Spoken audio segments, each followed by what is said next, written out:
Hi everyone, welcome to our cooking chat. I'm Chloe, and I'm excited to share a recent kitchen adventure with you all. Let's dive into how sweet potato shortage led to some unexpected creativity.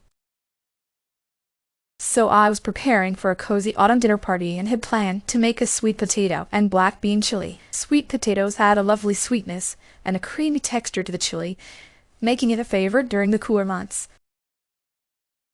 This dish was intended to warm up the guests and showcase the heartiness of fall produce. Sweet potatoes are such a versatile ingredient. In New York, they're used in everything from savory side dishes to sweet pies. Their natural sweetness and rich texture make them perfect for both savory and sweet recipes. I particularly love them in soups, stews, and as a roasted side dish. They're a staple in my kitchen due to their nutritional benefits and versatility. Unfortunately, just as I was about to start cooking, I found out we were out of sweet potatoes. Instead of simply substituting with another root vegetable, I decided to get inventive. I used butternut squash, which has a similar texture and sweetness. I roasted the squash with a blend of spices to match the flavor profile of sweet potatoes and then blended it into the chili. It was a great way to maintain the dish's essence while adding a new twist. The butternut squash brought a slightly different but delightful flavor to the chili.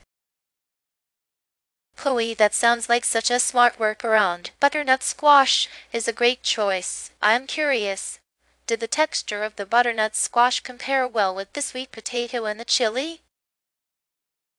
Thanks, Sarah. Yes, the butternut squash provided a similar creamy texture once blended. It worked really well in the chili, and the flavors melded beautifully. I'm impressed by your creativity, Chloe. Using butternut squash to replicate sweet potatoes' sweetness and texture is brilliant. How did your guests respond to the new version of the chili? They actually loved it. They even said they couldn't even tell it wasn't sweet potato, and they enjoyed the subtle difference in flavor. Chloe, I think it's wonderful how you turned a shortage into an opportunity for innovation. Did you find any other benefits or changes in the flavor profile with the butternut squash? Absolutely, Emily. The butternut squash added a slightly nutty undertone that complemented the chili spices. It was a nice surprise and added a unique depth of flavor. Chloe, that's such an inspiring solution. I'm curious if you had to adjust the cooking time or method because of the butternut squash. Good question, Maya. I did adjust the cooking time slightly. Since butternut squash is softer than sweet potatoes, it cooked faster, so I kept an eye on the chili to make sure it didn't overcook. When selecting sweet potatoes, I always look for ones with smooth skin and no blemishes. They should feel firm and heavy for their size, indicating they're fresh and not dehydrated. In California, I use sweet potatoes in dishes like roasted veggie medleys and salads. Always beware of any soft spots or wrinkles, as they can be signs of spoilage. I agree with Sarah. Additionally, I check for vibrant color, which often means they're rich in nutrients and flavor. In Texas, I use sweet potatoes for pies and casseroles, and I usually buy them in the fall.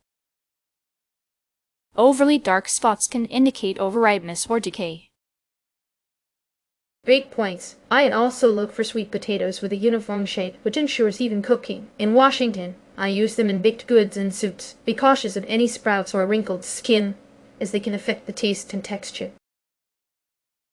Absolutely, Emily. I also look for sweet potatoes with a nice, even skin and avoid those with cracks or soft spots. Here in Florida, they're great for grilling and roasting. Sweet potatoes with an overly rough or wrinkled skin can be past their prime. I agree with everyone. For sweet potatoes, I prefer ones that are firm and free of any major blemishes. In New York, I use them for soups and as a side dish. It's essential to avoid any with moldy spots or an overly dried out appearance.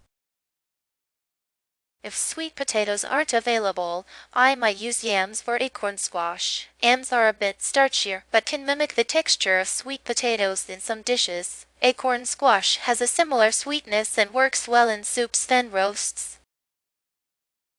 In Texas, I often use pumpkin or butternut squash as an alternative. Pumpkin has a similar sweetness and texture, though it's a bit less creamy. Butternut squash, as Chloe mentioned, works beautifully in dishes that need that sweet potato flavor.